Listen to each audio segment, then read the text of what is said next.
Watch!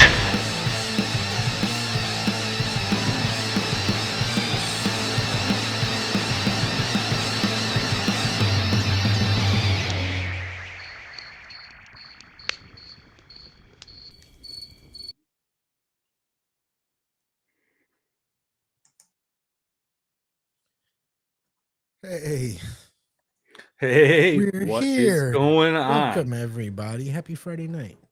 Yeah. It's been we were commiserating about 30 minutes ago about how crappy our weeks were. Well, I I don't know hope if I'd everyone's say had. oh man, I don't want to say crap. It's just busy, right? Heavy, Yeah, heavy weeks, heavy weeks. yeah. So I had just work, nothing like insane, like from a family issue or anything like that. Just I'm beat. It's been a long week, but happy to yeah, be here with everybody to discuss games and talk with our guest tonight, which we'll be getting on here soon. But I wanted to go through a bit of news, which we don't do enough, in my opinion. But I don't know.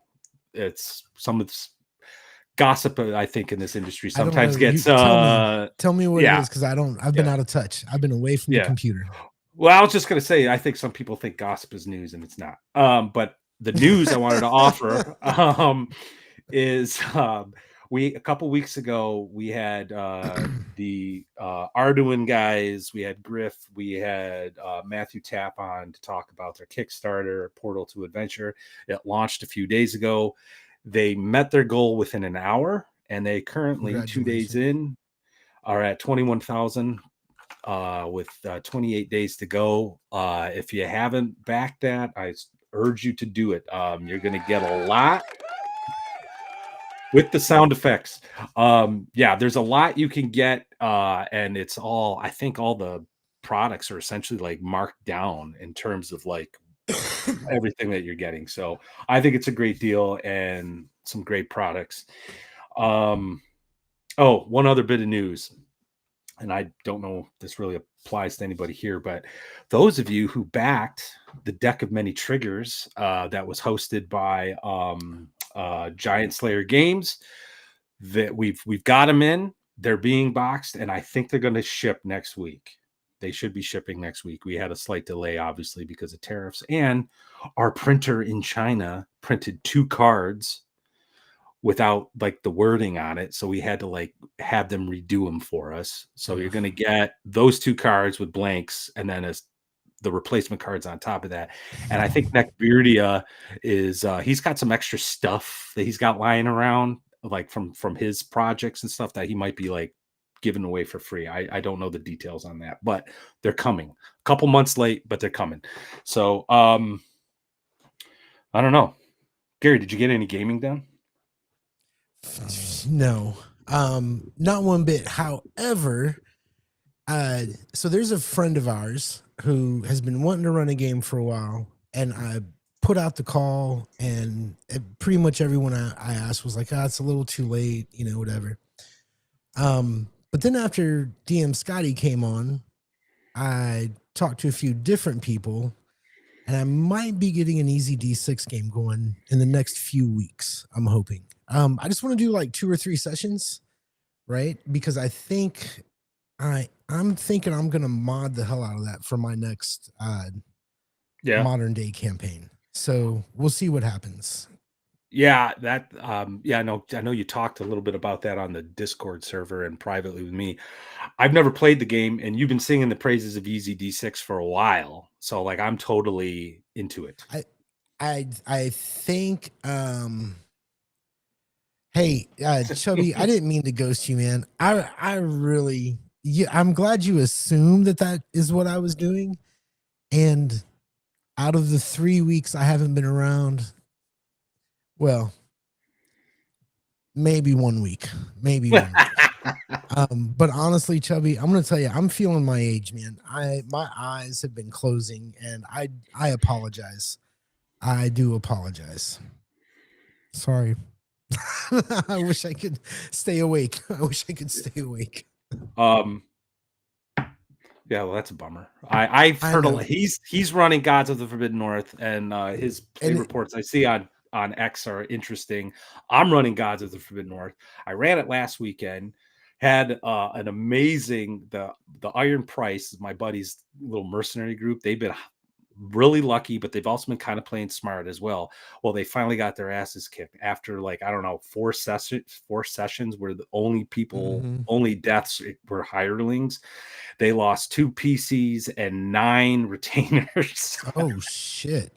Yeah, Well, they couldn't, they didn't have any they didn't find anything with any money, so they were getting desperate. So they stumbled that a random encounter with a chimera happened. So they're like, "Oh, we've got to find its lair. We got to find its lair." Well, according to the rules, there's 1d4 chimeras in a lair. So I rolled. There was 3. I subtracted 1 for the one that they killed, and then they didn't do it. They're just like, "We're gonna go in." I'm like, "You're just gonna go in?" Like, yeah, we're gonna go in. Rolled a surprise. They failed. The 2 chimeras came out, breathed fire on them, and then they were like, "Okay." So I'm like, "Okay, you won initiative. What are you doing?" "We're running." So they're returning. They return because we're using 1-to-1 time. They return tomorrow to Vulcangard, penniless, beat up, and we're playing again tomorrow because of our schedules for the month. So it's going to be interesting. So no downtime. It's like I'm calling it the Empire Strikes Back week because they've been high on the hog, and now it's, but anyway. Well, Chubby's game, I will say this. I'm part of the group chat and it is lively. Like there are times during the day, like in the middle of the week, ding ding ding ding thinking like somebody wants my attention, and it is not for me. It is for Chubby's game. And the fact that they burned down the monastery is absolutely no surprise to me whatsoever. So anyway, we have a guest, man, and he's just sitting around. We can chit chat all day long. All right. CritHead Games. Tim Duncan. How are you, sir? Welcome. Doing good. How are you guys? Making it. We're there. Yeah, Happy Friday. Doing great. Yeah. Hey, it's a coffee night. Yeah, it's a coffee night. So, Tim, you have a new mod. Well, first off, you're a part of CritHead Games. You can tell us a little bit about that and the module you have coming out. Yeah, so I'm not just part of CritHead Games. I pretty much am CritHead Games. Like it's a one-man operation. Now my table does kind of play test for me, but yeah, when this all started, that just ended up being a happy accident. But yeah, so my adventure module is Aeothera Cataclysm. It is the CritHeadsGaming debut adventure module. We have book 1 ready for your purchase right now in PDF, softcover, and hardcover. And book 2 is cooking along. It's almost there. Awesome. And they're at print on demand, drive through RPG, correct? That is correct. All right. Yeah. I got the links in the description down below. You also have a YouTube channel, right? And I think you're like doing actual plays of your game and your world and all that. Yeah, that's correct. So the YouTube channel, it picks up, a little more than halfway through the Cataclysm book. Not even book 1. It's like all book 2 content. Okay. And originally it was just going to be kind of like DM notes for me, and also so that my players could go back and revisit it. And that's kind of how I wound up on X as well. I was like, well, if I'm going to record these sessions and I'm going to put some production into them and post them, I might as well try to make a brand out of this. Oh, sure. Yeah. I was doing the same thing a couple years back when I first started this channel. I was just like, well, I really like the indie scene. I think there's a lot of indie games out there. I want to highlight them. So, and that was sort of my shtick for a little while. I record myself playing games and then I talk about them, and that's been kind of like, part of the branding. Like this is what my channel's always been about, and what Gary and I want to do with the second watch is highlight the indie scene. Like, we're not going to talk about WotC unless we're Yeah. going to shit on them, which I'm always happy to do. I think I'm getting a little bit kinder to Watsy in my old age. I don't want to die with all this hate in my heart. I gotta let the hate go. I gotta let this hate go. It's Never. too heavy. It's too heavy on the scales. And once you go dark side, you can't go back.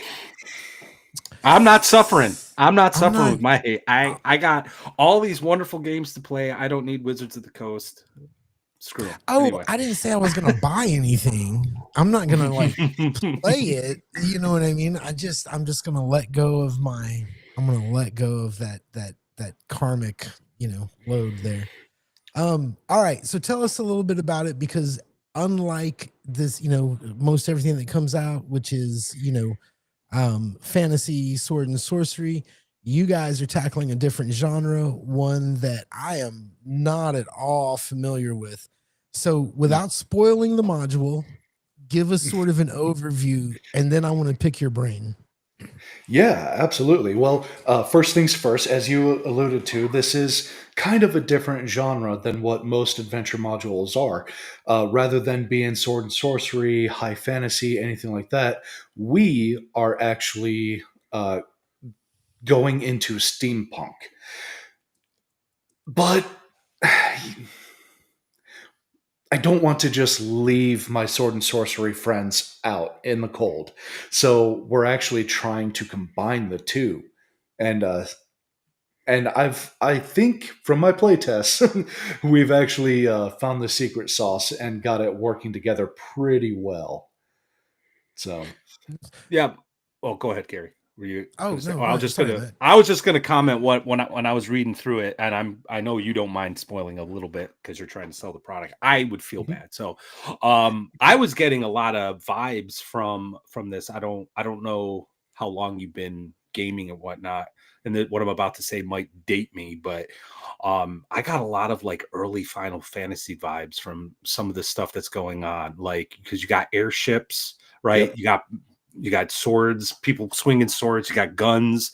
I saw some like magical stuff going on in there too. I was getting like this Final Fantasy vibe, like final was it not the first one, but like the later ones where it was a little bit more narrative. And I just thought that was really cool. And on that note, and I know Gary wants to pick your brain about steampunk and whatnot, but I mentioned this to you before we got on the stream, but I want to say this because I think it's worth saying. Hey Erudite, what's going on, man? Good to see you. You wrote it, Aeothera, and I was mispronouncing it originally, is an adventure path game module, and it's written with Shadow Dark in mind. And I mentioned that I think that took a lot of balls because Shadow Dark was written with like OSR principles, but modernized. So where an OSR principles like dungeon crawls, open world sandbox type games. And here you are presenting your world that you're developing through this module. In a similar way that like Dragonlance was developed. So, I mean, was that one of your influences? Is like the Venture Path style something that you just prefer? Like, what was the thought process there? So, first of all, good catch on the Final Fantasy influence. Final Fantasy 3/6. That was a huge influence on me when I was younger. And so it just kind of comes forward in my game design. As far as introducing the world through adventure modules, like pretty much every GM out there, my game originally started as a fantasy novel that I was writing. And I would write it for a little while and then set it down and then come back to it. And it just kind of got to the point where I was almost solo playing the game, and I was like, I kind of want to play with some friends. So I adapted what was going to be a fantasy novel into the world of Aeothera as an adventure module. Um, and playing it with the friends, everybody, because I've had a lot of people like rotate through my table, and they would play for a little while, life would change, they would have to drop out, and I consistently kept getting feedback that people really enjoyed my world, and that's when I was like, okay, maybe I'll just write an adventure module and put it out there for others to enjoy too. And yeah, I mean, I didn't even, it just didn't even occur to me that I was walking in the footsteps of Dragonlance, but I'm more than happy to do that. Yeah, well, I mean, it is a way to introduce a world. Mhm. It's as opposed to like providing like a map, right, and keyed locations. And I think I was mentioning earlier before we got on, I just found it kind of interesting. I see the super chat. I'll get to that in just a second. I just want to finish my point. The When the game first came out, right, it was this open world dungeon crawl site, and then slowly morphed, and you had the Hickman Revolution, and with the adventure design that way. Um, and Shadow Dark it seems to be, maybe I could be wrong, moving in this parallel sort of way. It came out to do dungeon crawl, hex map, overworld, open sandbox type stuff. And now, because you have Matt D'Amico we had on, and he's doing the exact same thing. Maybe not as ambitious as what you're doing, because you have like the cataclysm thing happening. And but yeah, I mean, I think that's a great way to, I know I'm trying not to spoil too much here. But it's a great way to kind of spoon feed, right? To like, here you go, here's a little bit here, here's a little bit. And what I think is even interesting is like, I know you have like a book 2 you're working on, like you can even add more that, based on feedback from the first one, you can add more. So it's definitely a choice, right? And I know adventure path is like a bad word for some people in the OSR. I don't think it is at all. I think if that's what your players want to do, they want to get in and they're like on board with the story, go for it. Here, let me hit this super chat real quick. $5 from Disco Barbarian. Hey man, good to see you. Thank you so very much. Yard Dog brothers and sword sisters. Learning Purple Haze for 3-man. Step into the jungle tomorrow. Hope everyone's week is winding down nicely. That sounds interesting. Purple Haze, jungle. I'm getting some vibes there. I love it. I hope your week's going well too, man. Tune Good down to see you. Step. Anyway. Yeah, Gary would know. So, okay. This is what I've been wanting to all day long. This is kind of what I've been wanting to talk about. So your module has a definite steampunk vibe to it. I mean, even in, looking at the pages and the fonts and everything else. I've never done anything steampunk, right? I've seen it at conventions, right? But I've just never played any game. I've never read. I guess steampunk fiction is like Jules Verne and H.G. Wells. Give me a little bit about it. What is it? How is it? How does it compare to fantasy games? What might you have to change? Give me the rundown, man, because I don't know. I'm ignorant. It's so steampunk really isn't too terribly different from high fantasy, and that's going to take some explaining. I understand. High fantasy, it's everything is just magic driven. It's just from the ether. It's the power that surrounds you. With steampunk, you're using crystals. You're using steam powered. You're bringing the two together in a sense. What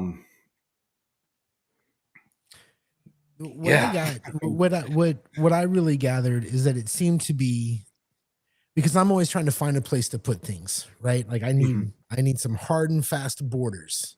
Okay. Yeah. So you can have an airship or some sort of something, but it's going to run off of coal. right? It's going to be a steam engine. You're going to be shoveling coal. It's not going to be a lot of, if you have electricity, it might be like weird Tesla electricity or something. It's Mhm. everything is sort of in that in between phase, right? Where, Yeah. you probably have electricity in towns, but you might not have it in rural areas. It's what we would think of as 20th century technology sort of hasn't happened. We're not to Right. diesel, we're to coal. Am I? Yeah. So I I definitely agree with that. It's very very hard to classify. It really is a borderland between 19th and 20th centuries. Um, and yes, traditionally, your engines are going to be coal powered, steam locomotive, uh, Stanley steamer, if you have actual like personal vehicles. And we do definitely have that in Aeothera. However, because I am also sprinkling in sword and sorcery in this adventure module, I'm giving the GM a lot of wiggle room here. Like they don't have to know the anatomy of a steam engine to know how the airship in Aeothera works. If they don't want to, drill down and figure out the differences between hydrogen and helium, that's fine. Maybe the envelopes for the airships are filled with ether, or it's. I give a whole lot of leeway for that. Mhm. Yeah, I've always thought of steampunk more like magic Hmm. science. Like it's supposed to be scientific because it's steam powered, but when you look at the creation from whatever it is, it's completely bombastic, over the top, and totally wouldn't work in the real world. So it is still got like a fantasy element. Like oh shit, what the hell? It was like a freaking was it Wild Wild West, that movie? At the end there was like this giant like spider contraption that was like wrecking the town. Yeah, I wasn't a big fan of that movie, but not really necessarily because of like the because that movie actually inspired the steampunk stuff that I put into Wretched Folklore. I just don't like what's his name as an Mm. actor. Uh, get my wife's mouth. Anyway, the get my wife's name out of your damn mouth. But like that's kind of how I always saw steampunk. It's like it sounds plausible, like potentially scientific and Right. plausible, right? And but it's not magic, even though it kind of Hey, is. Only because it's not really plausible if you try to apply science, like real Yeah. science, right. to it. So Um, real quick, and I think that I was just gonna say, I think that allows like a game master to do a lot, like have like an airship like you got going on in Hmm. your game. Oh, Will Smith, yeah, I can't pronounce his damn name. It's because he's so unmemorable. um, He's plays the same damn character in every movie. Crispy Anyway, sorry. said, so no firearms. There's firearms in steampunk, right? Would would Yes. you would it would you say a 6 shooter? Would a So, 6 shooter fit? Like at what point? We can't go pa pa pa pa pa. That can't be steampunk, right? That's like, I oh don't no, know. six shooters again. My opinion, revolver style weaponry is absolutely um, part of steampunk. So, and I did when I play tested, I do have revolver style firearms in my playtest group, and I quickly realized that that just does not work very well in these types of games.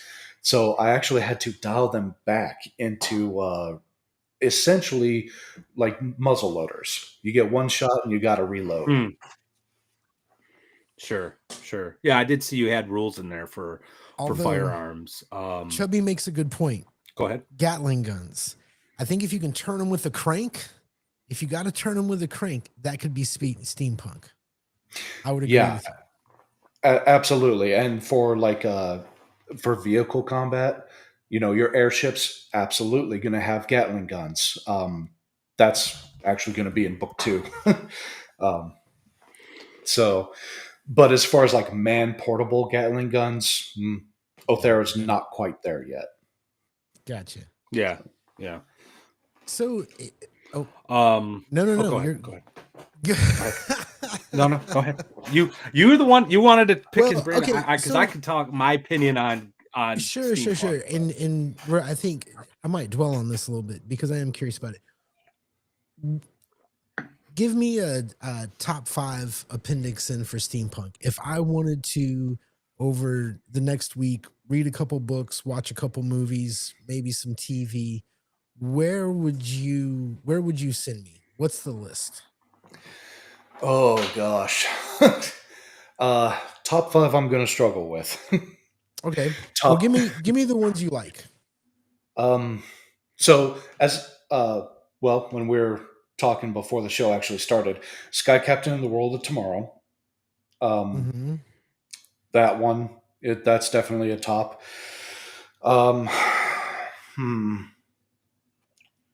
Gosh, my mind is absolutely blanking now.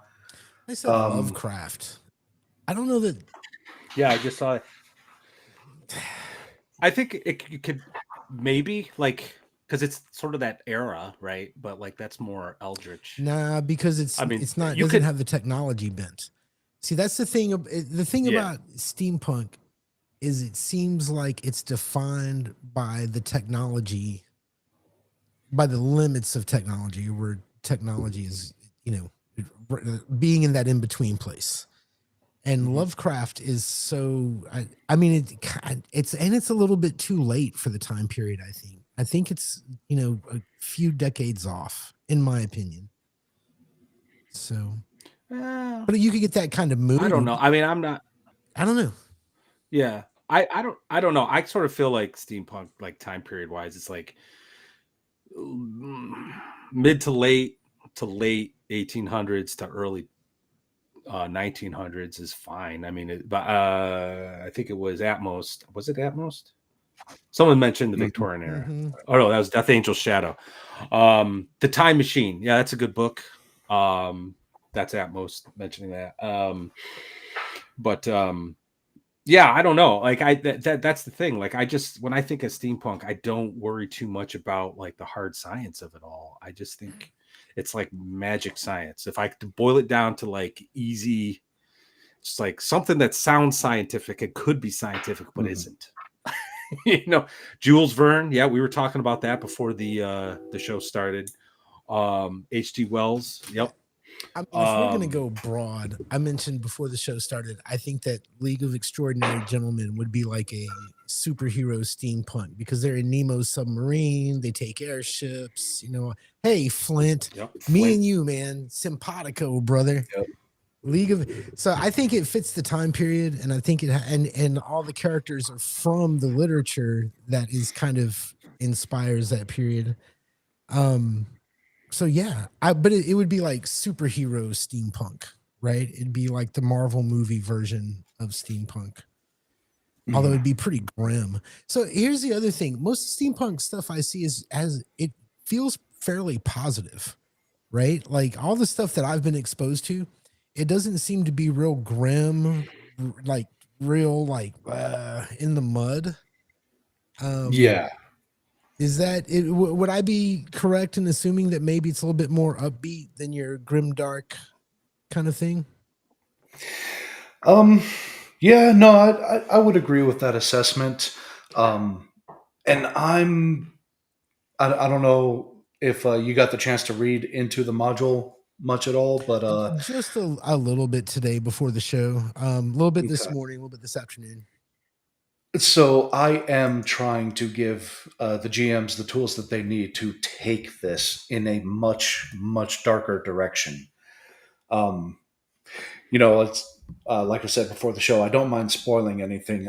There's one of the new monsters that is in the bestiary of the book is straight up nightmare fuel. A couple of them are really.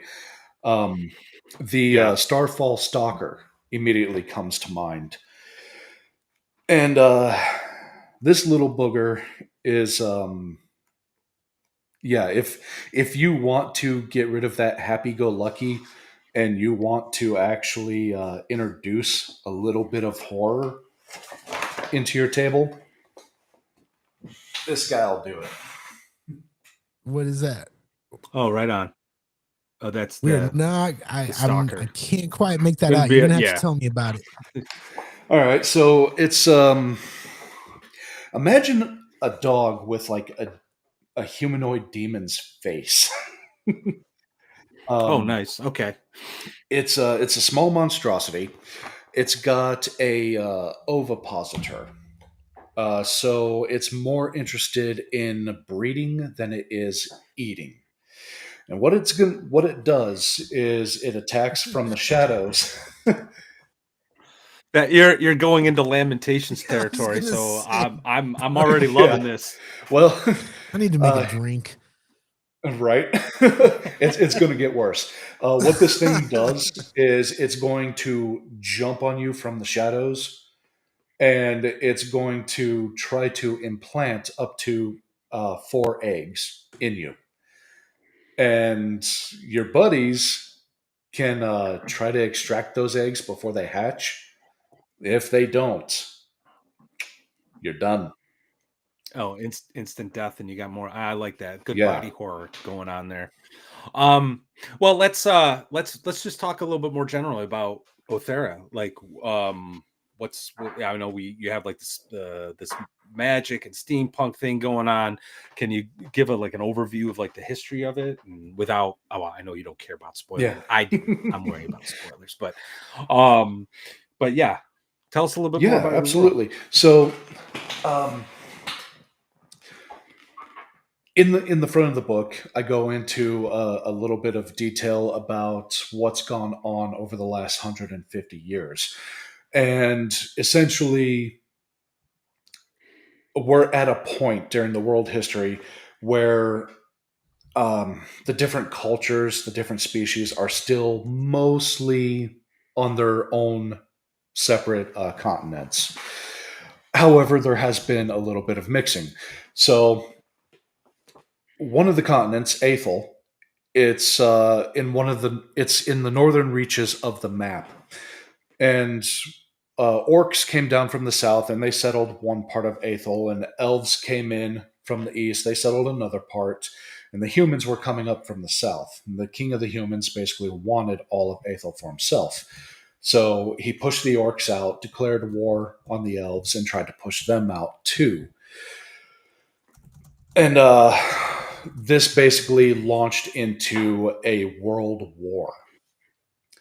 So during this war, there was a whole lot of casualties, especially on the elven side, and the elves really didn't have the population to support it. So one of their most brilliant minds, Dr. Vasilovich, came up with the Sentinel program, where they would take dying elven soldiers and transplant their brains into a mechanical body, giving them a new lease on life. And they let the Sentinels loose on Ethel to push the humans back. And eventually, the war ended in a human victory to a point. The elves still maintained their city of Malvik, but the world was basically impoverished from this war. So, in order to keep it from happening again, all of the kings decided, okay, we're going to renounce our kingships. We'll take the lesser title of baron, and we'll rule jointly. So it'll be a majority vote. So at that point, we're more or less catching up to where we are in book one of Cataclysm. Okay. And so what is I guess the impetus, right? Like the players get started on this grand quest adventure that will take them across your world. So the impetus of that is really just dumb luck. Wrong place at the wrong time. In the shadows, there's a certain faction that's that's trying to bring back the World War. They want Aethel for themselves, amongst other things.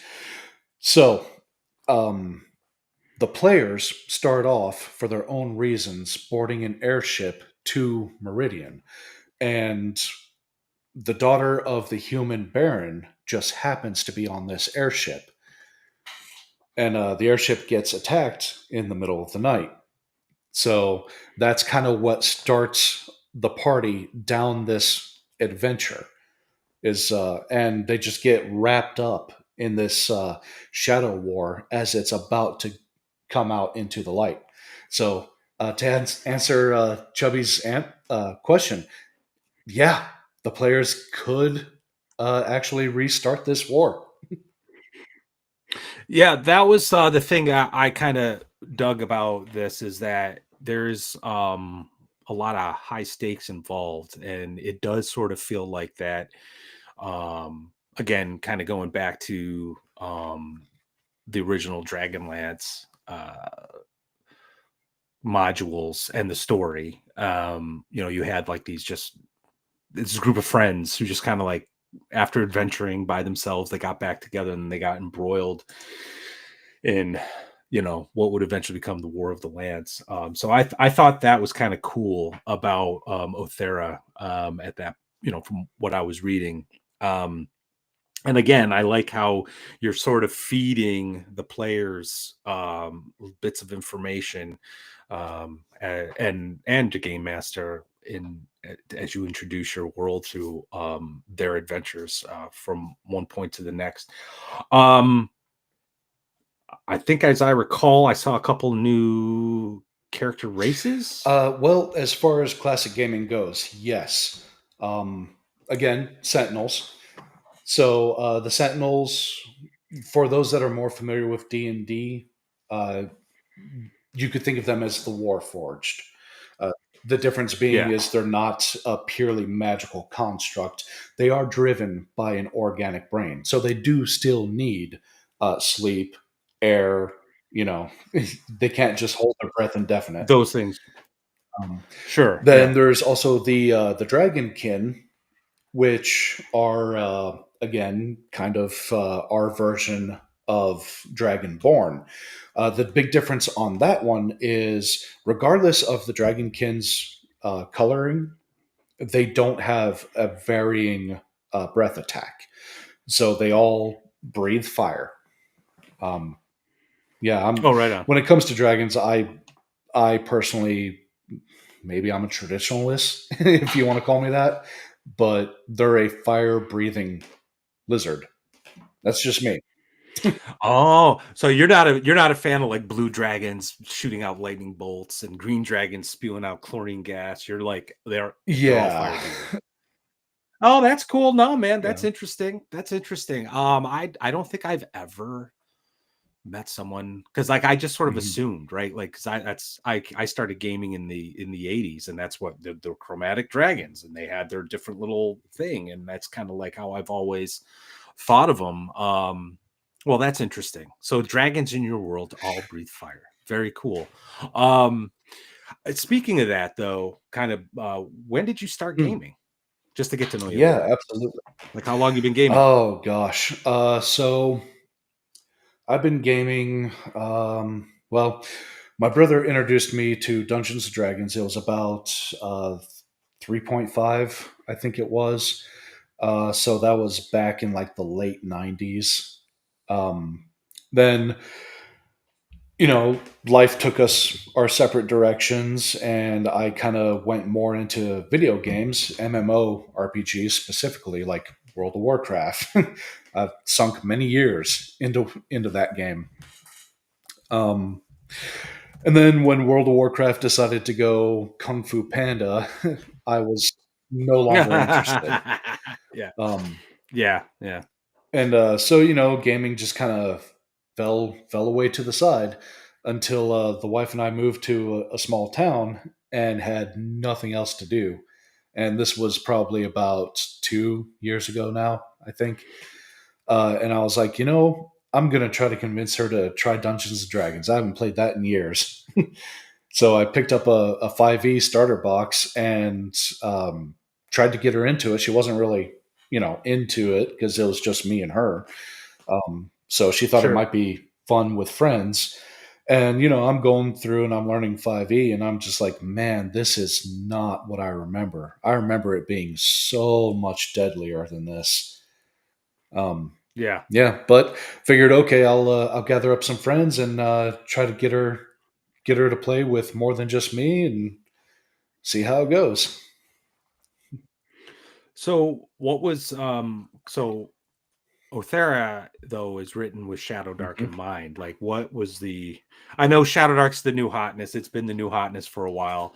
But I mean, it sounds like to me you were playing 5e for a while and now you've moved on to Shadow Dark. What was the reason? Bloat. Hip height and power bloat. Yeah. Like at 5e is just, if that's the game you want to play, more power to you. But I want actual risk for my players. I want them, when they succeed, I want it to be a struggle so that the success actually means something. And with 5e, man, by the time you hit level 5, you're a superhero. So yeah, I was running a game this right before COVID. I ran 5e for like 7 years because I know, well, my group, my in-person gaming group, I mean, we're pretty loyal to the brands that we play, right? So like trying to get them to play something else, and Gary's heard my lamentations about this, no pun intended. It was completely intended. Trying to get totally intended. Trying to get them to try something else has been challenging, but in the past few years it's gotten a lot easier because I think they're grudgingly accepting the fact that just 5e has become unplayable and unfun. Unless you want a specific that power fantasy, then it's perfect for you. But yeah, I remember, oh man, yeah, they came up to me and they're like, the dungeon crawls have been fun, but we really want we want to be part of like a more of an epic story like you had in the 90s. I'm like, oh, okay. So like you, I kind of came up with some ideas and I started feeding them as I had this little story arc, and everything was going great. Sounds like your gaming group is having this very similar experience with Aeothera. Like they're all like, yeah, this is fun. Let's keep going. And then they hit like 8th level and I'm like, I'm like racking my brain to come up with like challenges that are like mechanically will actually challenge them. That's not just me throwing higher level monsters at them, you know what I mean? And it just burned me out so bad. That was around the time I met Gary, actually. And I'd be on, like, we had this like podcast some years back, and I'd just be like, ugh, I hate this game. Yeah, and that was when I was actually, pre-COVID, I had a fairly large like a pool of people I could play in person with, and we were playing all kinds of games. So I was like having fun, even if I didn't like the system or I wasn't sure, because we were just kind of out there doing different things. And Matt would come on the show every week. I guess they're having fun. I don't know, guys. Yeah. Gary's never late. Here, word, Chubby. I do. That's a Tolkien quote. Anyway, this is where I kind of wanted to go next. I wanted to ask you, because I've made it very clear that like fantasy, I love role-playing games, but sort of the sword and sorcery fantasy is probably 3rd or 4th in my favorite genre. It's not my favorite genre. I will take every opportunity, like at least once a day. If you give me a chance to shit on Lord of the Rings, I'll do it, right? So we'll do it. So I just want to let everyone know the second watch is firing. I love The Hobbit. Here we go again. I love The Hobbit. It does exactly what it's supposed to do. It's fucking brilliant. Anyway, what was it? Have you ever gamed outside of sort of the D&D sphere, outside of the sword and sorcery genre?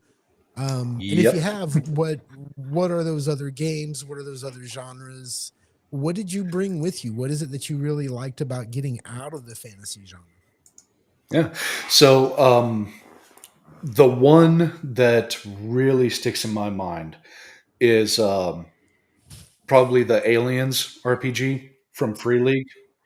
Oh, Oh, that's cool. yes, I love that Yeah, one. that one Yes. was just phenomenal. Um, I really loved how it was like it was fast paced, it was brutal. One bad dice roll and you are done. So don't love your character because he's not going to survive. Yeah. Aside from that, battle mech. You know, it's Yeah. I seem surprisingly I seem to go to the extremes. I'm either like high fantasy or I'm way super futuristic. You know, conquering other planets. So, Oh, that's whatever. I've never played that one, but yeah. Alien RPG is just like, to me, that was a revelation. The way the panic yeah, dice work, you know, um, because I think when you're trying to design something, and I've been chasing after this for a year, and I will be chasing this until I stop thinking about games. But like when you're designing a world, you want your game mechanics to help reflect that world, because I think the game mechanics is that window between like your headspace where you're immersed and then the actual game itself. So like I go to Dark Sun as a great example. It's second edition D&D, but got tweaked just enough where like all of a sudden things that you wouldn't normally think about, all of a sudden you had to think about more. You're out in the desert, it's 140 degrees out, you need to drink water. If you don't drink enough, your alignment can shift to chaotic evil, and then you're killing your own friends and all, just for like a sip of water, things like that. And like the defiling magic, all that made that world come to life. And Aliens panic mechanic, like, and it also puts anxiety and tension in the player, that I don't think a lot of horror games that just yeah, do well. But I'm sure you've had this experience where like, you're running the game and you look to one of your players and you're just like, you got to make you got to make your check, right? And they're like putting all the dice pool together, and they have like this giant thing of dice, because half of it is their skill dice, the other half are these yep, stress dice, and they're like, they got this look of fear on their face because they're like, oh man, I'm gonna panic and then I'm yep. toast. You know what I mean? One of my favorite sessions was a buddy of mine, Cody.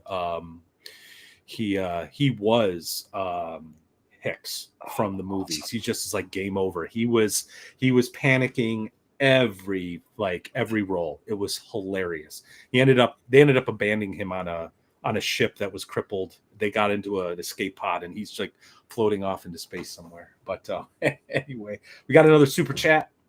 $5 from Atmost. Our favorite chat bot. Just kidding. Atmost. We love you, man. Thank you so much. $5. Question for Yep. CritHeads Gaming: is there magic tech in Aeothera automobiles? Heard there were elves, so I had to ask. Mm. There, I'll leave it up actually. Yeah. So I haven't exactly written them in. However, um, they are there. They're not. They're not in the Cataclysm book. Um, so there's, like I've said, there's plenty of leeway. If you were to actually watch the playtest, which, by the way, just quick aside, we actually playtest with 5e. So Oh, okay. you'll notice there's a lot of hit point bloat in the playtest, and a lot of power bloat. But one of my playtesters, he has a dwarven character, and his legendary armor, which is something you'll encounter in book 2, is essentially um, like a Magitech suit from Final Fantasy 3/6. So it's there. It's one of those, the GM, if you want it in Cataclysm, the GM's gonna have to take some liberties until I actually get it written in later down the road. Yeah. Well, that's interesting. So like, that this kind of allows you like to sort of get some feedback from people, right? And then you're like, okay, book 3, here's the next thing I'm going to add to it. Well, that's cool. That's cool. I wanted to ask you something, and I got distracted by Atmos' question. Go ahead, Gary. It'll come back to me. No, that's fine. So, we kind of we bounced over this a little bit. And I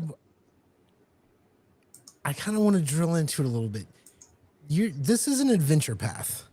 I was looking at it earlier. I thought it was a module or kind of, a world. I thought it was a piece of world or something like that. And I looked at it and I saw it was an adventure path. And I'm really curious about that and how that happens at the table, and like, how are you guiding your play? Right now, adventure path can be synonymous with railroad, right? Which maybe that's earned, maybe it's not. I don't know, because I've never used an adventure path, right? Right. So how do you navigate this with your players, making sure that they feel like they can do the things they want to do, but still kind of being on this path? How are you managing that? Yeah, no, that's a great question. So the way I do it, and the way that I've written Aeothera, Cataclysm, is it is a overarching story.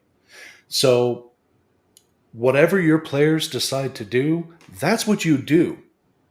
But in the background, the GM knows, okay, this is going on right now. This is going on.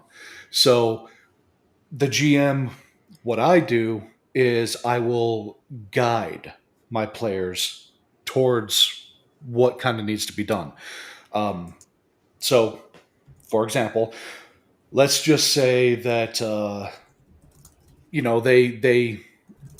they handle the airship situation and they get to the capital city of Meridian. And they just kind of want to hang out in Meridian, and they don't really want to do what's in the book. Okay, that's fine. They're going to start hearing about, oh, there's orc raids going on up north. Oh, the orcs took another city, and another city, and another city. Oh, look, there's flyers all over town now. So it's like, I'm not railroading them. They can continue to do whatever they want, wherever they want. Right. But as they do whatever they want, wherever they want, the story is still continuing in the background, and they're starting to hear more and more about it. And eventually, if they don't do anything about it, it's going to come do something about them. So yeah, I will say, we talk about story games, and Matt likes to make the joke, which is, it's not even a joke. It's funny because it's true. Is that when I sent my DNA into 23andMe, I was at least 35% dirty story gamer. It's much higher than that. It's probably much higher than that. I would say like 66. I'm just kidding. Actually, I'm not. Maybe, but the thing is you never want to take away player agency, right? You always want the players to feel like they can do, whatever it is they want. Now, what I've found a few things that work for me here and there, and I don't want to railroad my players, but there is a timeline. And, one of the things that I like to do is sort of root my players in the world. Like during session 0, like, they're all kind of from the same place or whatever, and they kind of know these people. And that way you can threaten something valuable to them to sort of urge them along. If your grandma's house is haunted by the demon that you're supposed to kill, you're going to go do it. Right. yeah. But at the same time, like I said, you don't want to force them to do a lot of things. So I keep a timeline kind of, this is going to happen. Is that how you're doing things, or is it, is it the GM's discretion, or are you given a certain number of sessions, or how structured is the path? I guess I'm asking. Okay, so for someone that buys the book and they run it at their table, it is GM discretion. There's there are some timelines laid out, but those are primarily for travel. Um, as far as how long you should let your players ignore what's going on, Yeah. totally up to the GM. Um, if the GM really wants to be mean, he'll let them ignore it for years in Right. game until it comes knocking on their door. But No, I agree with that, and I have a bad habit. Matt can attest to this. There was a game that we just played that was a heavy narrative game. The way I tried to explain it is instead of designing a dungeon, I was designing NPCs. Like they were having to go through the NPCs for rooms, and it worked sometimes, and it didn't work at other times. But I found that I would rush. I knew that there were certain events that were going to take place that were beyond the PC's control. mhm. But I found when my players would start to stall out, all right, well, fuck it, let's throw it at them. You know what I mean? I would have this event, and in fact, I was so bad at it. If they just kind of were quiet for about 5 minutes, I'd be like, ah, shit, here we go. So how do you measure out the time? How do you know what I mean? Like, what's your formula? Oh man, for me, my formula at my table is primarily progression. I would say. Um, hmm. It's also very situational dependent. So if my players are progressing in the direction that they should, I'm going to be a little more lenient, we'll say, with potential consequences. Um, okay, here's a good example. Um, my players were making their way through the Tempest Mountains. They're trying to find their way inside. And near the entrance, there is a real nasty storm going on, and lightning was striking almost non-stop. It was very, very consistent, just one after the other. And essentially that translates to I was rolling the dice like every 30 seconds to a minute. And one of my players, like all these guys had to do was just run for the entrance into the Right. mountains. That's it. One of my players decided he wanted to hem and haw and study the map and try to figure out something else. And I had to put pressure on him. So I just kept rolling the dice. Yep. Unfortunately, it was one of my other players that suffered the consequences. The lightning kept striking his animal companion. And Oh, so, yeah, if you see Renovadio making any posts about his direwolf. Yeah, Oh, that's what happened. yeah. Well, I will tell you, there's a certain kind of player that I've only run into a few times as an adult. Um, Let me give you an example. I was playing a Star Wars game once, and the mission was you get to this base, you got to go rescue the people. There was even a map. Here's the landing pad, right? Mm-hmm. This dude was like, no. He's gonna break the game. He's gonna fly around to the back. He's gonna find this back entrance he knows is there. The guys are gonna climb. Now, in a dungeon crawl, right? That's cool. That's whatever. But in a narrative game, it's kind of like you're almost feeding your players, and if they don't bite, right? If they don't bite, you're kind of screwed. Mm-hmm. Like everything that you've set up is kind of gone. So I find that kind of risky, and I feel like I have to improv much more in a narrative game. I have to come up with ideas on the spot, Yeah. whereas in a dungeon it's just like, oh well, spike trap, here Yeah. we go. So do you find yourself improving? What is it? Is it just I mean, do you have notes written out for each session? Are you planning for the encounter? What's your modus operandi? Yeah, as a game master. As a game master, I'm pretty much all improv. Um, it helps that I know my world, Mm-hmm. but um, so I guess a good example of that is my players decided that they wanted to just detour entirely and sell some stuff, and I knew that if they were to continue on with the story, that they were going to end up in a big fight, and they weren't going to get the chance to sell the equipment that they wanted to.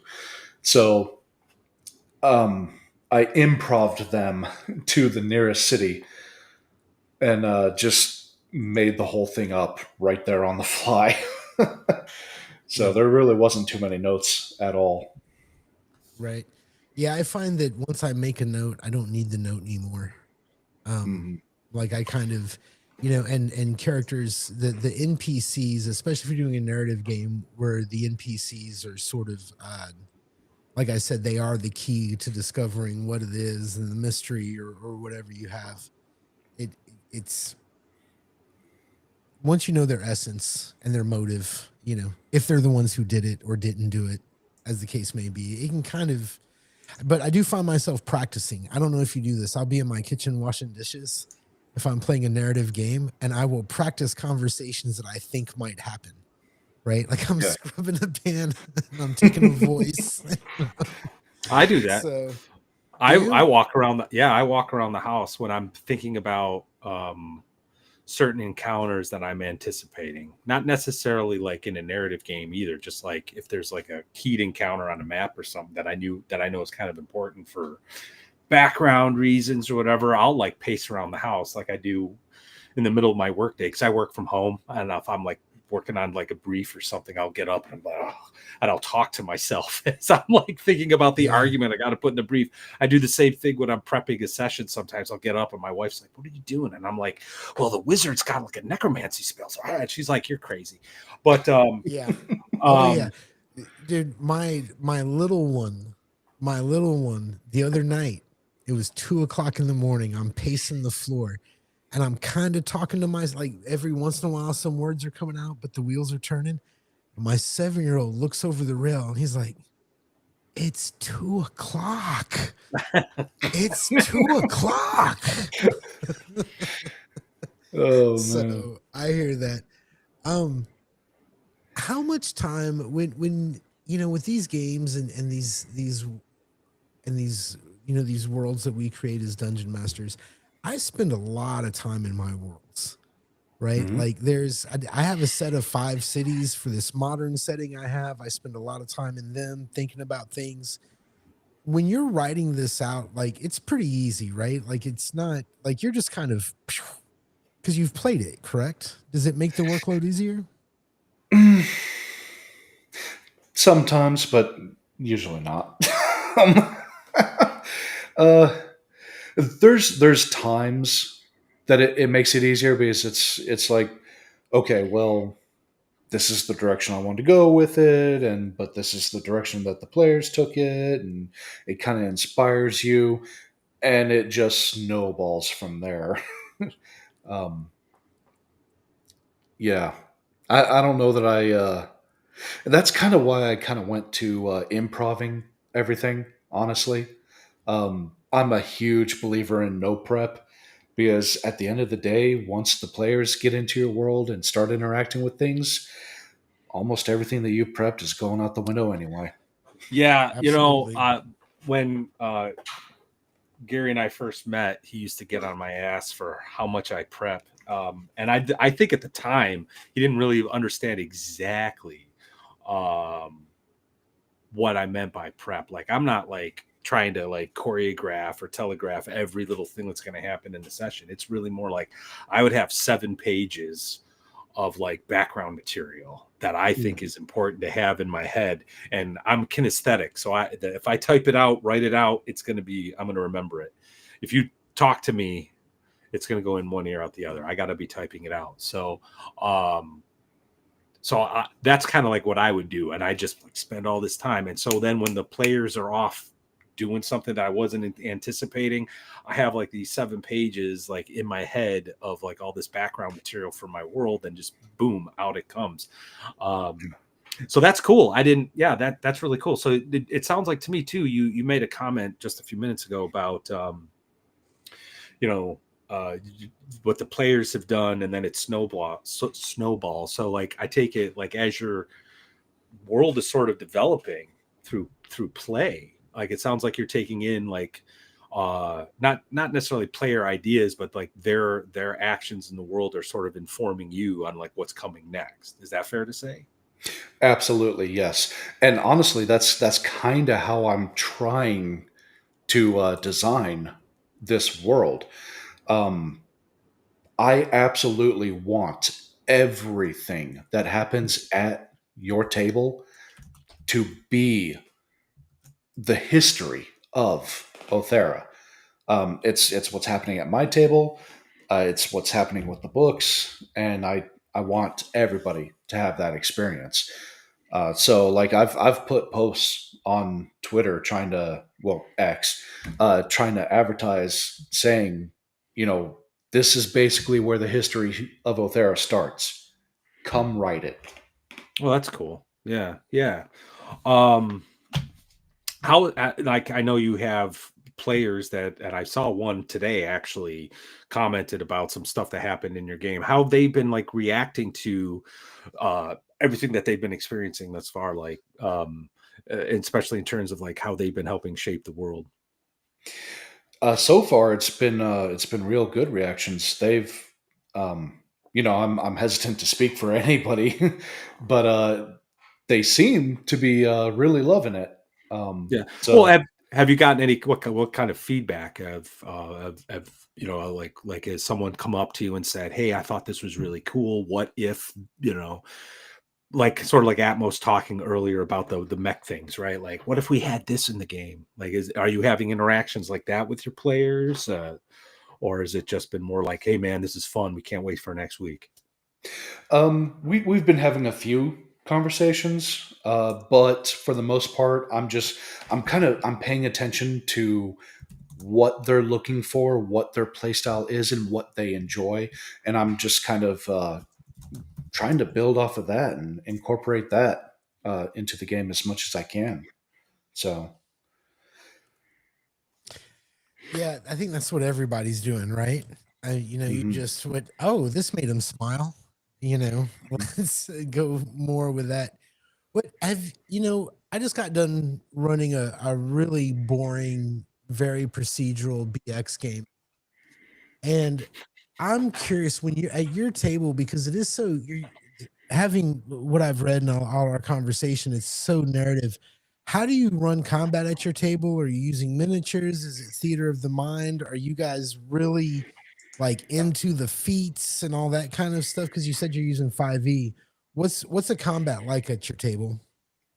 Yeah. So, what we play on Roll20, so it is virtual tabletop, because my group is actually worldwide. So, Oh, great, great. most of us are spread throughout the country, and then one of us is over in the UK. Um, so virtually is really the only way we can do it. And Right. I've got custom AI art avatars for everybody. Some of the guys even made their own. So for us, combat, um, man, you know, because we're playing in 5e, I'm not very satisfied with it. It takes way too long. There's been quite a few combats that, you know, as I'm sitting down and I'm getting ready to play this game with the guys, I'm thinking, okay, we should be done with this in like an hour and a half, and then the combat's going to be over, right? And my players are doing absolutely everything they can to end it quickly, but there's just so much hit point bloat and so much power bloat that before you know it, the combat's taken the entire 4 hour session. Yeah, Mhm. Yeah. that So that was my experience too. Right before that campaign world I was mentioning earlier, kind of breaks, kind of like, oh well, in a weird sort of way, when COVID happened, like we stopped playing, and I was like, oh, thank God. I was so exhausted, you know. Yeah. What's interesting though is like my friends really want to return to that world, which is great for me to hear, right? Like as someone who likes building worlds, like it really felt good to hear. But I'm like, there's no way I'm going to run it in 5e. I'm actually thinking about trying to convert it to Free League's Forbidden Lands because I love that system. I just don't like the world. It's a little too wishy-washy in terms of good and evil. It's too morally gray and kind of weird and edgelordy at the same time. Yep. But I'm thinking about doing that. But so yeah, no, I hear that, and I sort of feel like that really like drags, right?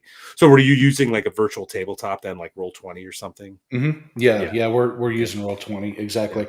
And honestly, when the playtest of Cataclysm wraps, I'm not doing 5e again. Yeah. Well, we're gonna playtest in Shadow Dark. I was just gonna ask because book 1 has the Shadow Dark stats in it and rules in it. So yeah, so you are gonna, one of the things I like about Shadow Dark is that it once you like really understand the system as like a skeletal structure that you can build off of, I think you might actually see some of your creativity almost like, I don't know, Flourish. blossom and flourish. Yeah, flourish is a great word because you're going to be able to be, oh, I can do this, I can create this character class, and I can do this other thing, and I can, I think you'll really like making the switch. In fact, I would actually I would actually make see if your players would do it now, just so you're not dealing with like hour-long slogs. I want to talk about this real quick. I've been having a conversation with two gamers who I really respect their opinions. They've never steered me wrong on anything. And they're both leaning towards like going back to 5e. Well, not 5e necessarily, but one of them said flat out 2024. I know who you're talking about too. You know who I'm talking about? And another guy it made me sad. I was like the Native American. But wait a second. No, I get it. I get it, man. I understand. But it's not great, dude. I don't know. Well, I think there's, one of the things about let's get into this real quick because we're trying. Let's get into some game shit. All right, let's do it. I think Shadow Dark. I think the people who are most excited about Shadow Dark are DMs, and I think that players are all about all the options and bullshit they get from 5e or 2024 or whatever. I'm not. What the hell, Chubby Funster? Good fucking God! What the hell? I'm not sure it should be completely ignored. I'm not sure I have a hate on for it. I don't own it. I'm not gonna run it, but I don't know, man. I think there's something there for players that, especially new players, that the OSR and OSR inspired games maybe don't have. Yeah, and I agree with you. And a couple years back on my blog, I wrote on this very same topic, and I said I think one of the problems that the OSR has is to like acquire new players is that very thing. Like old grognards, they love rolling 3d6 down the line. They're like, oh, I'm playing a fighter, and he's going to be like Conan, and then in the off chance that it happens, the guy next to him could roll the exact same stats and say, I'm going to play a fighter, but he's going to be a Knight of Solamnia like Stern Brightblade, right? And the only difference between the two characters are the images in everyone's mind, and all the grognards are fine with that, right? But newer players, and even myself included, would like to see, well, there is a difference between Stern Brightblade and Conan the Barbarian. Right. I'd like to see that mechanically expressed. And this goes back to world building. So, like, I do think you're not wrong at all, but I think game masters and game designers need to find some kind of balance, because I'm sorry, an hour-long combat, especially if you're trying to use random encounters to like really like up the danger level of your world and show like this one area is like the way it is, random encounters are important, right? Well, you're going to derail your entire session. You know what I mean? It's just going to be this thing. And then you have new players suffering from analysis paralysis. But to be fair, I've seen players, I hand them Shadow Dark, and they have the same problem. They're like, well, what can I do? And then I just look at them, I go, anything you want. And they're like, but what can I do? And I'm like, anything you want. What do you want to do? And I think that's kind of my argument. And I also anyway, look, it's not my preferred game. It's not the game. Doing my 4-part review of Pantover was painful. It hurt my soul. I'm scared to do another 5e. Hey, Chubby, I get it. I don't want to be like, it's a great game, everybody should go get it. I think there's a place for it. And I think that I'm really beginning to believe that the reason there's so much hate for it is because it's just not our place. It's not for us, right? Although I don't know, man. I don't think that's accurate. I think the hate on is how do I want to put this?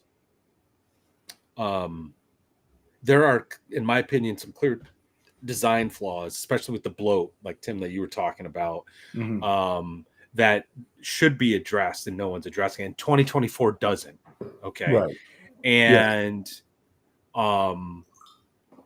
Shadow Dark and OSC, these other OSR games and OSR inspired games are kind of showing you the way. Like this is why I'm actually a big proponent of Shadow Dark. People want to play a modern game, a game with modern sensibilities. Shadow Dark's great because if you understand the bell curve, you can make your own character classes. And if you don't feel like making your own character classes, go buy Chubby's books. Like, but that's why. But hang on. But that's why 5e does have its place, right? Because you can't just be some dude rolling in who just heard about role-playing games and decide you're going to make your own class. Unless you're playing Acts 2 and you're following the formula in the back, right? Like you've got to, there's a little bit of studying that's required. You really have to kind of know what's going on. Yeah, I don't know, man. I just kind of want to throw that out. I guess I'm feeling not as negative about Dungeons and Dragons proper as maybe the company WotC can eat a dick, right? I hate them. They can die, whatever. But the game itself, the name and all that, I think this period of Dungeons and Dragons is not as horrible as what we think. But it's bad. But it's bad. Well, I think you need to run a campaign in 5e, and your opinion will change dramatically. Like, and I don't mean just any campaign, like what Tim's doing, what I did pre-COVID. Like, you have a world in mind, and let's face it, game masters love their worlds. The game master's 12-page lore is the exact same 5-page lore of a player, right? Like, no one gives a shit about your fucking lore, but we do, right? It's our thing. And so when you put your heart and soul into a game world that you're playing with your friends and some people, and then the game breaks down because of the freaking bloat and craziness of 5e, I'm telling you, man, you'll sing a different tune. In fact, you know what? Luna, Texas, do it in 5e. Yeah. I'm there. No. No, not a chance. There's no way that game will ever require an entire session to do one combat. In fact, I'm aiming to be able to do one action scene. I'm aiming to be able to do 2 to 3 action scenes a session if it calls for it.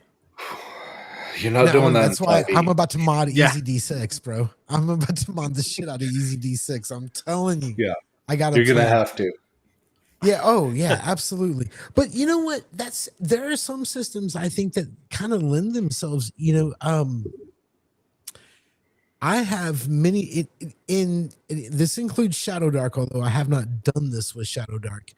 A lot of times I like to split the party if the turns go around the table. Yeah. Right? If you're doing that sort of Shadow Dark ICRPG thing where the turns go around the table, split the party up and it becomes almost like this movie, right? You got like two people who are taking the turns in this one scene over here, and then you've got to cut over to, you know, this other scene where, you know, something else is happening. Anyway, I just thought I'd mention that. I like that. It's fun. I want to. Oh, go ahead, Tim. I didn't mean to cut you off. Oh no, you're good. Death's Angel actually had a question that I wanted to answer. Yeah, I was actually about to bring it up. I had it starred, and I've been holding on to it. So, yep. And since we're talking about systems, so yes, the adventure path I wrote it for 3 different variants. So all of my examples around me right now are Shadow Dark because that's just what I brought in. But I also did write it for Castles and Crusade, and the bigger seller has been the system agnostic variant, where I just use a simple scale 1 to 10, with 5 being average. So, and that's based on your party's level.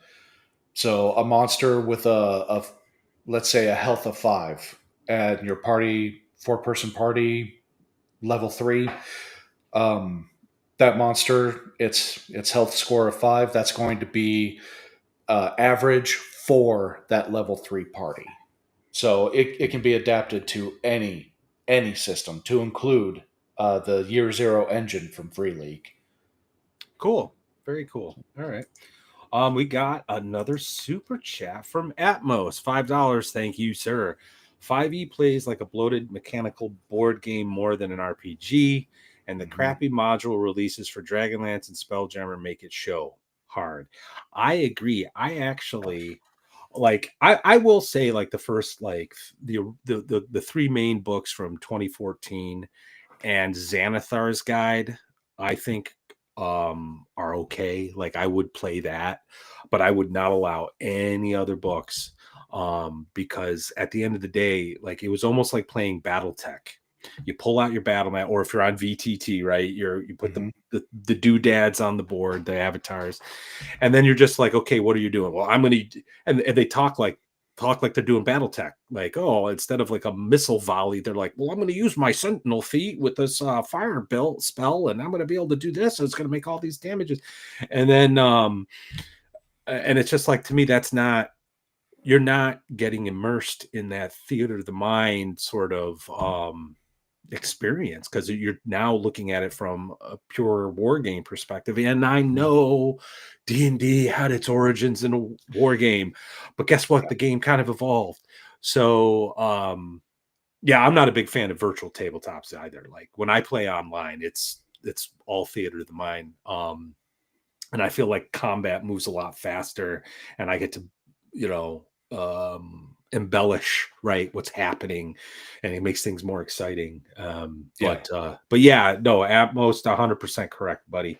Completely agree. But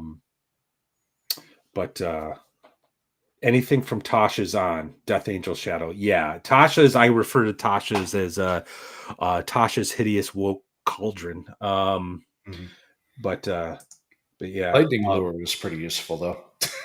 yeah. Well, wasn't that like a spell from It's in Tasha's. Is it in Tasha? I thought I saw it in the Faerun book, Sword Coast, I think it's called. Because like the Blade Singer could get it, I think. I don't remember, but yeah, that was another one I might use just because it's Faerun and, you know, you're playing in Forgotten Realms or something. But generally speaking, the only 5e books, the first 3, Xanathar's, and then either Ghosts of Saltmarsh, Curse of Strahd, the original, not the reprint. And I thought Tales from the Yawning Portal was really good too, because it was just all those classic dungeon modules reimagined for 5e, and like you can make a whole campaign off of just that book. But yeah, like, other than that, but like, I say that, right? I say like, oh yeah, I would use those books, but then I think about it and I'm like, yeah, but I played 5e for 7 years. I'm done. Yeah, I'm done. Yeah, and Man, no, what you were talking about earlier about just sorry. What you were talking about earlier with the game more or less becoming more of a war game and players not immersing themselves. I think honestly that's why I'm starting to gravitate more and more towards rules light. Um, there's just and rule of cool that's a big thing at my table personally. Oh, really? Oh yeah, Yeah. like if my Oh players, shit! Here we go. yeah, if my players want to do something that's really really awesome and they roll high enough for No, it, just kidding. then Yeah. okay, we're doing it. There's nothing wrong with that per se. I think some people mistake the rule of cool and the rule zero stuff, and they conflate the two. I don't know though. Like my opinion on some of that stuff is constantly changing. When I was at VentureCon this year, my friend Bill Allen ran an impromptu like Shadow Dark game, and my buddy Cody and I had a blast because we were just sort of like coming up with stuff, and we're going to do this, and he just, well, that sounds cool. If you roll this, make it happen. But like to me, that was a proper utilization of the rule of cool because it was Shadow Dark, it was rules late. Like he had to come up with something, Mm-hmm. But at the same time, like I've also been in a situation where this was a 5e game going back years ago. I was a player, and this dude said, well, I have the acrobatics feat. Can I take my Warhammer and juggle it in front of the monster such that it can hit him twice or something? I guess he saw it in like a Marvel movie with like Thor's hammer or something. And the game master thought it was hilarious. So it's like, yeah, make your roll. So this rule of cool now allowed this guy to make 2 attacks in a round, not with an attack roll, but with an acrobatics check. And I'm sitting there. It was online, so I didn't have a camera on, so I'm kind of fuming. I'm like, this is stupid. Like, Yeah. but everyone else is laughing and have a good time. So I'm like, okay, whatever. But then the guy wanted to do it again. He's like, oh, I'm going to do that thing again.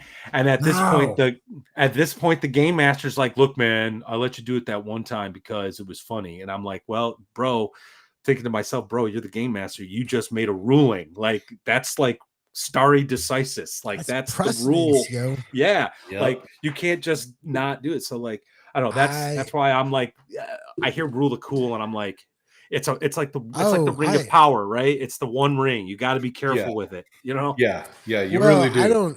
You need to throw it into fucking Mount Doom is my opinion. Here we go. Let me tell you about rule of cool. Here's the thing about rule of cool, and this is what I would tell anybody. As soon as the players understand that it was at most.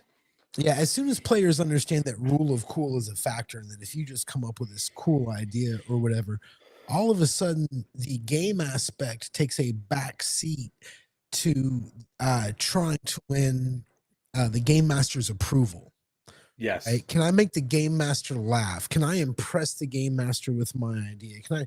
It's a fucking game, man. And there are rules here. Now, if I set a trap or a puzzle and you come up with like, I'm still not using rule of cool. There's going to be a fucking rule. No, I'm so opposed to rule of cool. I hate it. I hate it so much, even in story games. I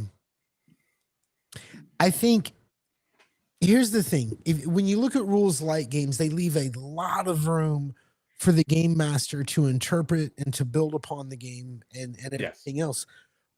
But if your players don't have like a firm grasp, like if they don't understand that like these rules fucking count, then it's all for naught. And I think a lot of people, one of the biggest complaints that I hear going back to the 5e thing is that, you're overpowered, but also that there's no risk.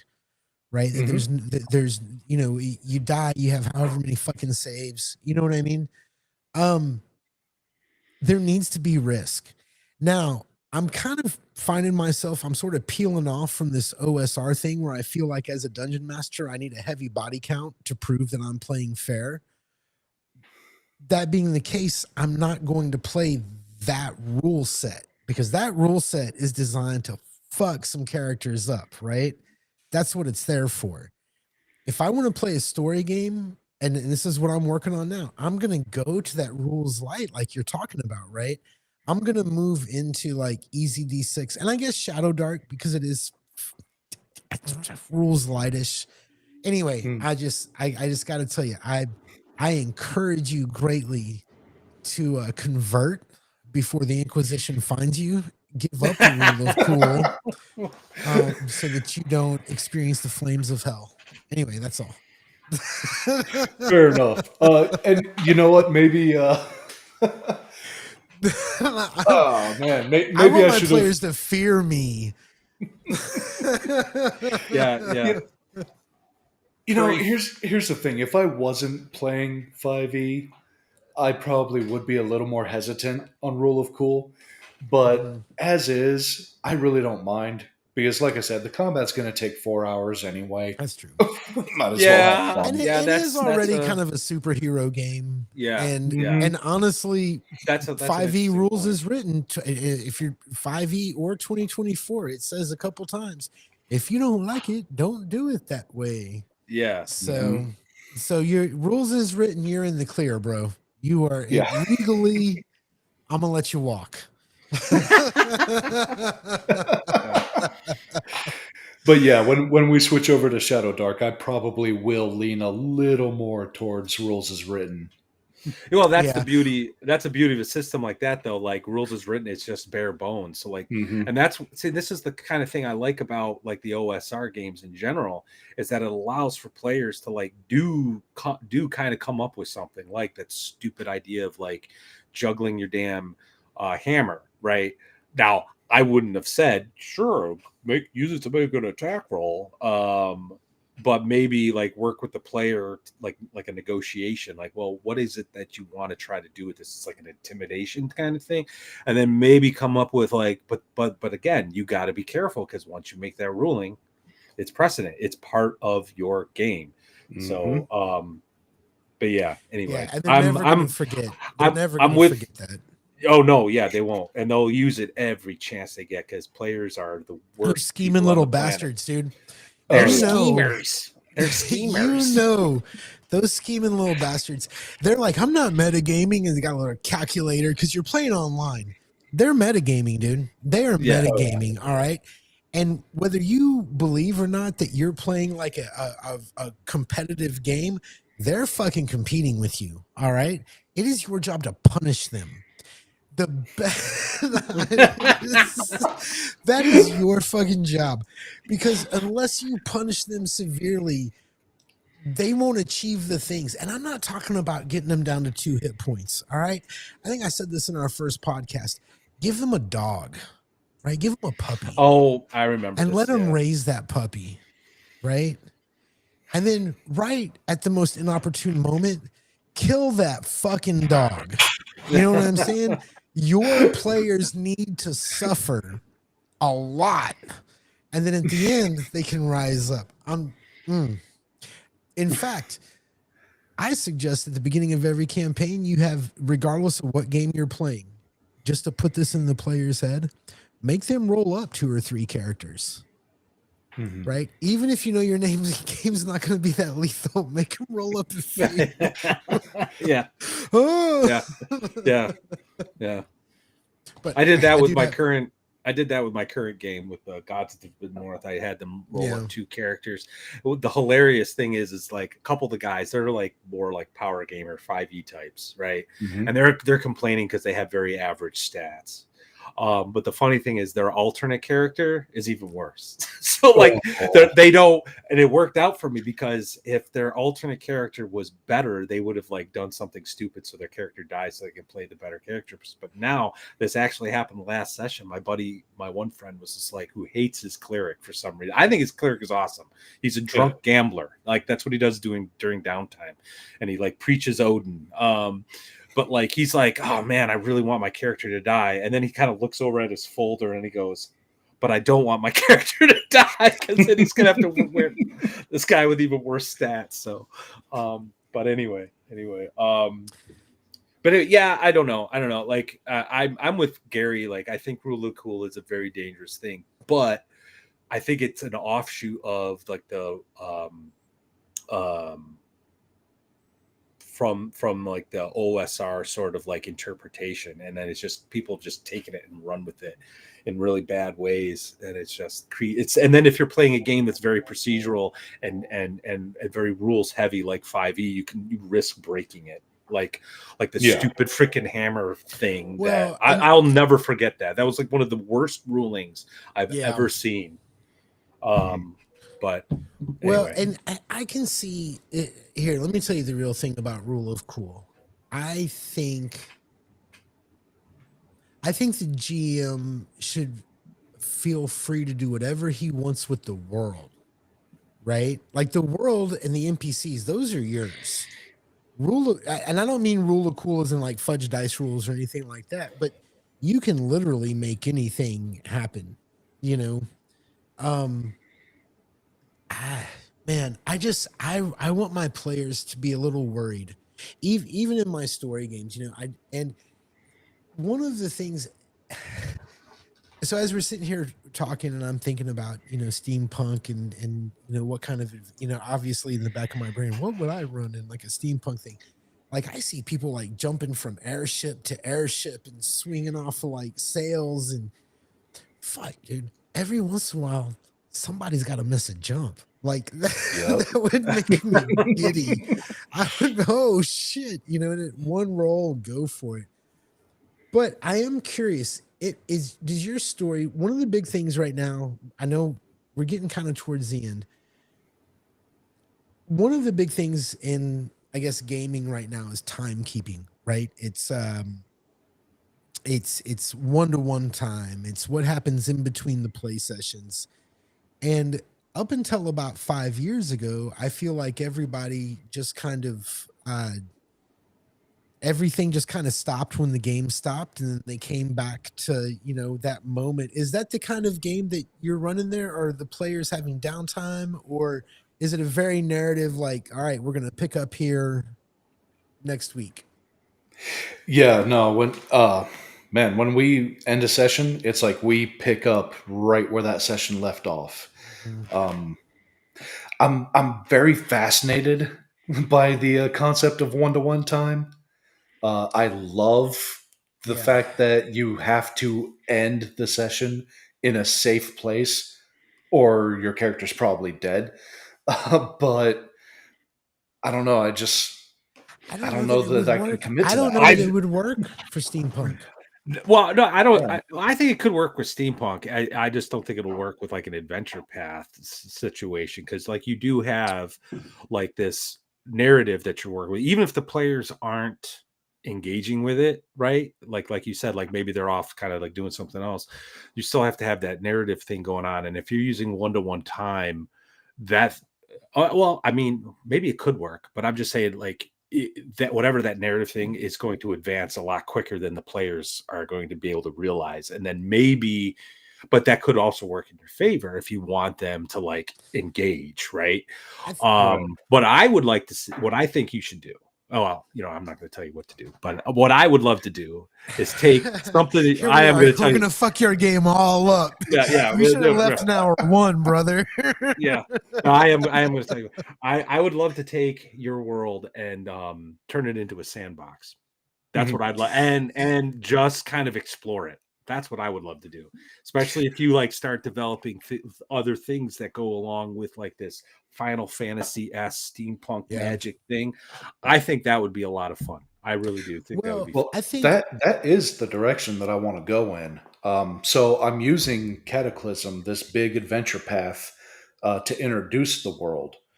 But what I want to do is I want to essentially do seasons, is what I'm going to call them, where there's going to be multiple different smaller missions, more or less, that you can play, and you can string them together and create your own epic story.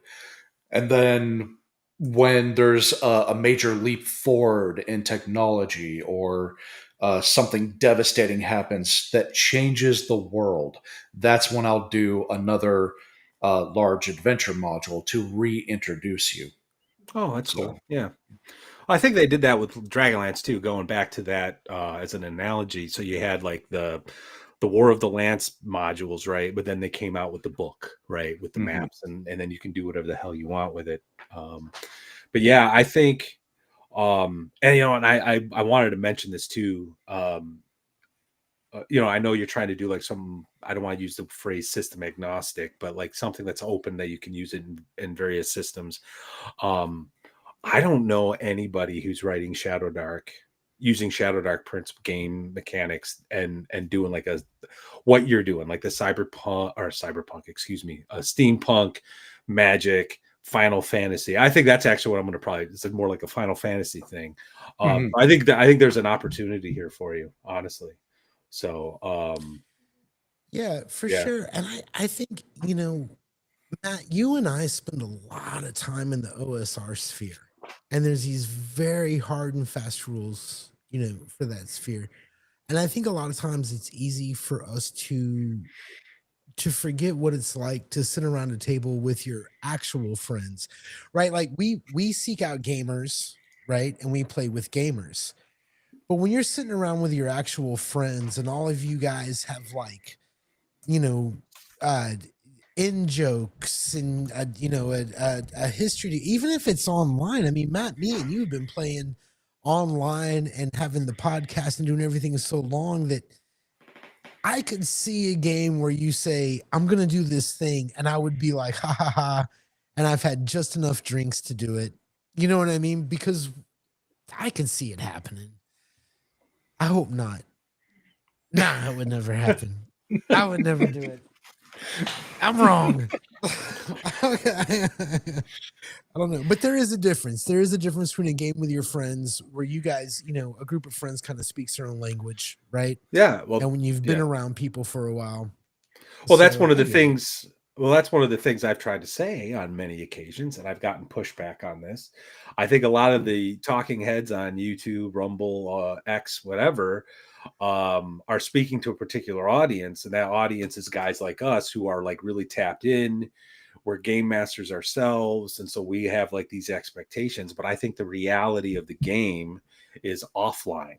And that's why I always try to think in that mindset. Like my in-person gaming crew, well, the guys I've been gaming with for a long time, I say something like I go, yeah, man, Adventure Conquer King system, Alexander Macris, and it's just like blank stares. They're like, who? Yeah. You know what I mean? Like they're not plugged so like in. a lot of the conversations online, I think, are like ivory tower. Like we're just talking, and I'm not saying it's not useful. I'm not saying it's not useful, but I prefer to be in the trenches. And so when I talk about some of the things that I think are important as advice, I'm thinking about those guys I've been gaming with, if that makes sense. No, I hear you. I hear you, man. And I think even with my attitude the last few years that I've had with games where oh my goodness, Paladin, don't be sorry, dude. You've been buried in a fucking labradoodle. I'm sorry, man. What was your labradoodle's name, Paladin? That sucks, man. Yeah. I have this Chihuahua mix, and he's the worst fucking dog, dude. He's worst. He'll piss on anything. Like somebody offered to watch him, and I was like, no, you don't want to watch this dog. And if he got hit by a car, I'd be, I'm sorry, Paladin. I'd be devastated. And my dog sucks. I don't know. So we've covered a lot of stuff. We're kind of getting towards the end. You've got this thing. Is it already on drive-through? It's already there, correct? Oh, okay. Yes, it is. So everybody can hit the link and check it out. And what do you want to tell people, man? Like, Patches. Dude, I'm sorry, Patches. That sucks, man. I'm so sorry. We're not important enough. You can always catch us on the replay, Paladin. Yeah. Go deal with your stuff, dude. I feel so bad. My little shit stick. I got over here causing trouble. My dog Axel's on her bed in my office. Your dog's named Axel? That's a Yeah. great name. My dog, all of our animals are named for music. Dude, my dog is such an asshole when he was a puppy and we rescued him that we named him Kanye.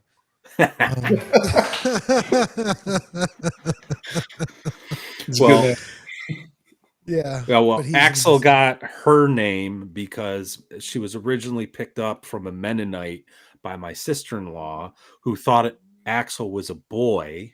I don't know how she got that mixed up. But then after a year, she realized she couldn't take care of the dog. And I've been wanting a dog. And instead of giving up Axel to the shelter, I took her. And she's been my shadow ever since. She's getting up there in years, though. I would be devastated. Not kidding. I would have to take a day off. I believe. Here's the thing. I've never been a big pet person. And when, I got divorced and I'm on my second wife and bonus kids, I got this whole... When Matt met me, I had one kid. I was a musician on the road. I rolled in for the pod. Now I'm all family man, and it's crazy. But yeah, I would have never really had animals. And because I was an only child, right? And Gen X, my parents didn't want a fucking pet. They couldn't give a shit, right? So my wife, she's just incredible, and she was like, "Oh, she bought me a cat and named it Slash." And then we got this dog, and it's to the point where I asked my son, I was like, when you grow up, and we have joint custody, so he's back and forth, are you going to have a dog? I asked him the other day, you going to have a dog? And he's like, hell yeah, I'm going to have a dog. And I was so proud, dude. I was so proud. Anyway, sorry. I'm a little drunk. I got off track. You got about 15 minutes left. Chill, baby. Yeah. What haven't we talked about that you think we should know about Aeothera? What do you want people to know? This camera. Tell them. All right. So first thing I want to say is this has been a labor of love. I wrote this book. I wrote this campaign as just a love letter, really, to classical gaming. I remember all of the good times that I had with my brother when he first introduced me to D&D, and then later on with my friends in the classical MMORPG space. And I want to bring that forward to others.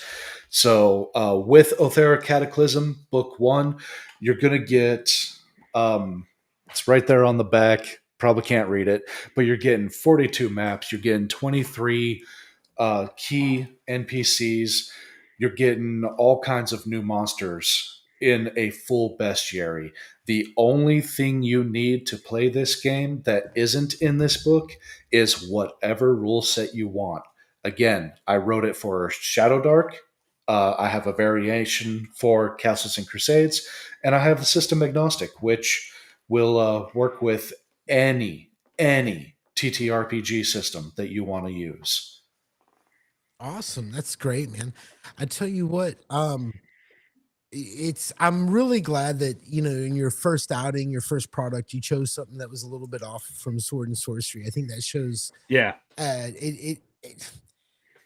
Here's the thing, man. There's a lot of people who publish their adventures, and they're trying to sell some shit, and you can tell because it's very D&D. And then you've got guys who are kind of stepping out and trying to do something a little different. And I really do appreciate that. Like I said, fantasy is probably my third or fourth favorite genre. And when you do something like you're doing and it's system agnostic, you could buy something like that and just steal the airship stuff, right? So that's, you know what I mean? So you've got that going for you, any monsters you've created. So yeah, I'm really glad that someone is out there doing something other than high fantasy, sword and sorcery. Yeah. Every party has a tiefling, everybody runs magic, that kind of thing. So that's great. Keep those instincts as you move along, please. And on that note too, man, this is one of the reasons why I was glad that you reached out to me, because I saw you shilling right on X, and I'm like, I saw the cover. And I'm like, well, is that an airship? Oh, that's interesting. What is this? And in fact, when we first interacted, I got you confused with something else that I saw. I'm like, I think I asked, is this are you doing like a Spelljammer thing? And you're like, nope, nope, nope. This is my whole new world. Da, da, da, da, da. Yep. And people who've been following my channel know I say this all the time. We don't need any more retro clones. Yep. Let's do something else. Like take an existing system that you like and expand it and push the boundaries. And what you're doing, your instincts and what you like, I think that's great because it is different. It is different. And I think, yeah, I think that's exactly what more people should be doing and are not just sort of like riding some train, right? Riding the Shadow Dark train, for example, or OSC or whatever, like doing something different. Like that's why I like Lamentation so much. Everything that Radji pumps out is weird and different.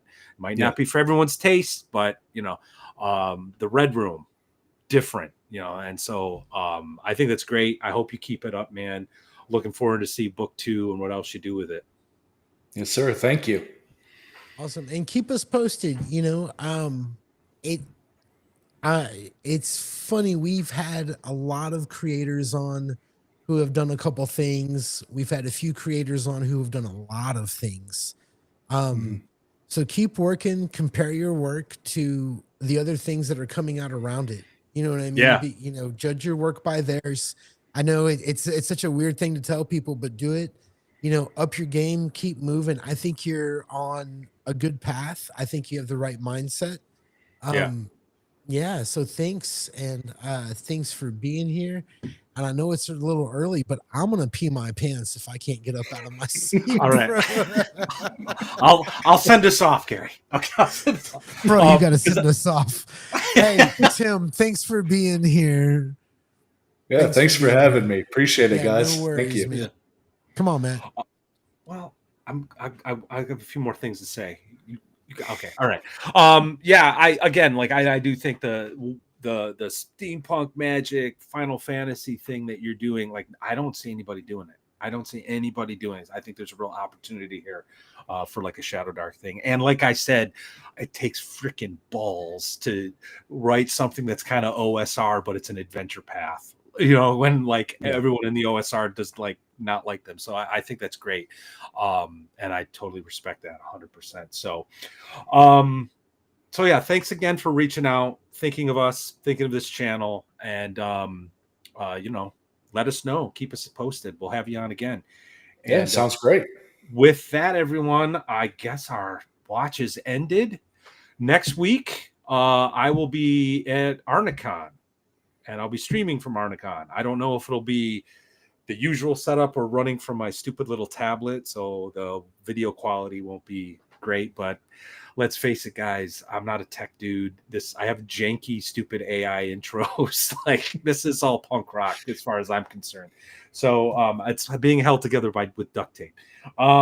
So yes, thanks everybody. Chat's been great. Appreciate the super chats. See you guys next week with our notes from Arnicon, and our watch is ended. Take care, everybody.